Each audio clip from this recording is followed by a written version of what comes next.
এসো মা লক্ষ্মী বসো ঘরে, আমার এই ঘরে থাকো আলো করে।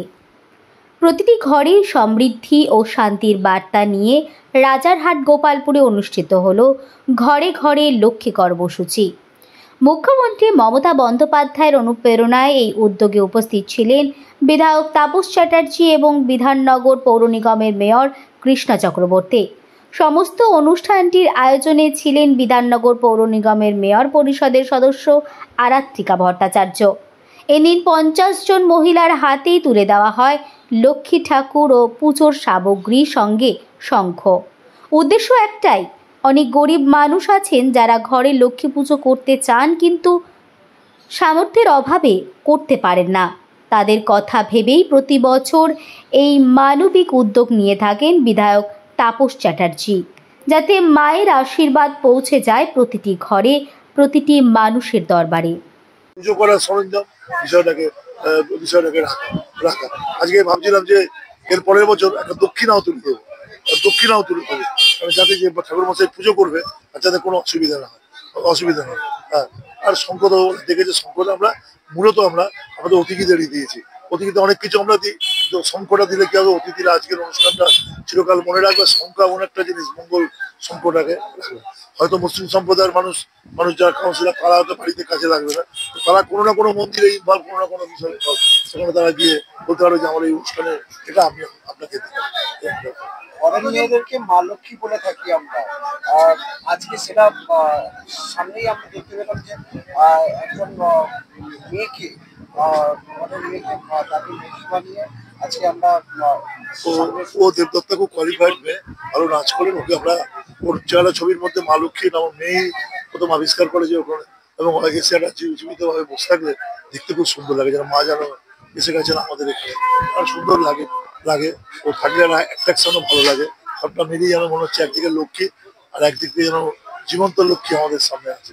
এটা একটা আলাদা ধরনের একটা মাধুর্য লাগে। সব মিলে দাঁড়িয়ে আমরা বিষয়টাকে রেখেছি। আজকে এখান থেকে আমরা 45 জন বা 47 জন পরিবারকে তুলে দিলাম, 2-3টে পুজো কমিটিকেও তুলে দিলাম যারা দুর্গা পুজো করেছে, আর বাকি 53 জনকে 100 জনকে দেবো, বাকিটা বাড়ি গিয়ে দেবো।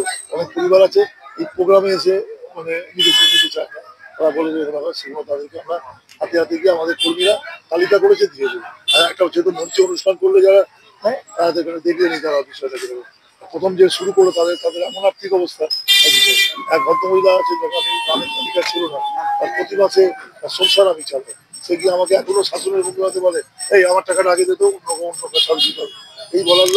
এই বলার লোক মানে খুব কম আছে। এমএলএকে গিয়ে বলছে এই টাকাটা আমার দিয়ে, এটা অত্যন্ত ভালোবাসে, সত্যিকারে পিছিয়ে আছে। সে এত ভালোবাসে, মাসে গিয়ে ওই টাকাটা দিয়ে সংসার চলে। তার কাছে লক্ষ্মী তুলে দেওয়া, মা লক্ষ্মী যেন এদেরকেই বিরাজ করে, মা যেন সবাই, এটাই আমাদের কাছে কামনা, এটাই আমরা বিষয় তুলে দিচ্ছি। বাকি আপনার সেভাবেই করবো। আগামীকালে কি বার্তা দেবেন? সবাই লক্ষ্মী পুজো করবেন, মা লক্ষ্মীর পুজো হোক, সম্প্রীতির পুজো হোক, মা যেন প্রাচুর্য দেয়, প্রত্যেকে যেন এগিয়ে চলে, প্রত্যেকে যেন বিষয়টা হয় এই বঙ্গের সকল ছেলেমেয়েরা যেন প্রাচুর্য পায়, মায়েরা প্রাচুর্য পায়, সবাই যেন লক্ষ্মীর মতো বিষয় থাকে। মানে আমরা আমাদের কবিরা বলতে মাংস ভাত কার দরকার, আমার সন্তান যেন থাকে দুধে ভাতে যেন প্রত্যেক সন্তান থাকে, এটা হচ্ছে আমাদের কাছে কামনা, অন্য কিছু চাই না। যেন ওই সে বিখ্যাত কথা, আমার সন্তান যেন থাকে দুধে ভাতেই হলো বিষয়। লক্ষ্মী পুজোর পেছনে একটা অন্তর্নিহিত মানে আছে। যে গরিব মানুষ দিন মজুর যে 50 টাকা আয় করে রেগুলার, তার কাছে লক্ষ্মী হচ্ছে লক্ষ্মী, তার প্রাচুর্য পা, কিন্তু লক্ষ্মী সে কিনতে পারে। মা লক্ষ্মী কিনে তার পুজো করবে, তার কাছে অনেক মানুষ আছেন এই আমাদের দেশে যারা মা লক্ষ্মীকে পুজো করেন অন্য কিছু দিয়ে ঠাকুরটা কিনতে পারেন না। মা তাদের জন্যই যেন বিষয়টা ঘটে। এছাড়া আমাদের মা লক্ষ্মী পশ্চিমবঙ্গে মমতা বন্দ্যোপাধ্যায় এই লক্ষ্মীর ভান্ডার থেকে আরম্ভ করে সব ব্যাপারটাকে মানে রেখেছে। এই জন্য আমরা এইটা কয়েক বছর ধরে, আমি যখন তখন থেকে এটা করে আসছি, ঘরে লক্ষ্মী, মানে ঘরে আমাদের লক্ষ্মীরাই থাকেন। আমাদের মায়েদের আমরা লক্ষ্মী, সে যে ধর্ম হোক, আমরা মায়েদেরকে বোনেদেরকে বৌমাদের লক্ষ্মী, ঘরে লক্ষ্মীটাকে যে মানে একদিন লক্ষ্মী পুজো হয়, সারা বছর তো মা লক্ষ্মীরাই থাকে। মা যেন তাদেরকেই প্রাচুর্য দেন যারা সত্যিকারে পিছিয়ে আছে, আর্থিকভাবে পিছিয়ে আছে, তাদের জন্য একটা শুভ কামনা। এবার লক্ষ্মী দিয়ে বলি মা তুমিও পুজো করবে। এবার লক্ষ্মী পুজোরও বৈশিষ্ট্য কাউকে যদি ভালো করে ভাবেন, যারা আমরা সমাজের একজনই ভাবি, অনেক লক্ষ্মী পুজো থেকে বড় নিমন্ত্রণ হবে, কয়েকশো লোক নিমন্ত্রণ করবে, ভালো খাবার হবে, ইত্যাদি হবে। আর কারোর বাড়িতে একটা লক্ষ্মী পুজো নাড়ু জোটাতেই তার মুশকিল, হয়তো বা কারোর কাছ থেকে ঋণ নিয়ে বলবে, ঋণ নিয়ে তাকে। এই পরিবারের কাছে আমরা যে কোনো খুশি, যে কোনো আনন্দ আমরা বিজয়া দশমীর আনন্দ ভাগ করে নিই, আমরা দুর্গা পুজোর আনন্দ ভাগ করে নিই, আমরা ঈদের আনন্দ ভাগ করে নিই, আবার লক্ষ্মী পুজোর আনন্দ আমরা এইভাবে ভাগ করি।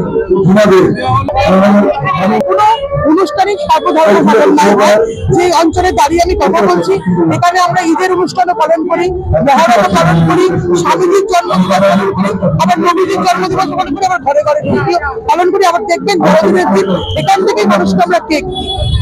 আমরা প্রতি বছরই করে থাকি।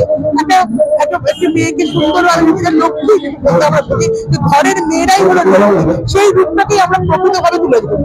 বছরের না এবছর মমতা বন্দ্যোপাধ্যায়, অনুপ্রেরণা বিধায়ক পার্থ চট্টোপাধ্যায় এবং আমার 3 নম্বর ওয়ার্ডে আমাদের সকল নেতৃত্ব 3 নম্বর ওয়ার্ডের পক্ষ থেকে আমরা ফায়ার ট্রেনিং সেন্টার মোড়ে প্রত্যেক বছর ঘরে ঘরে লক্ষ্মী অনুষ্ঠানটা করি।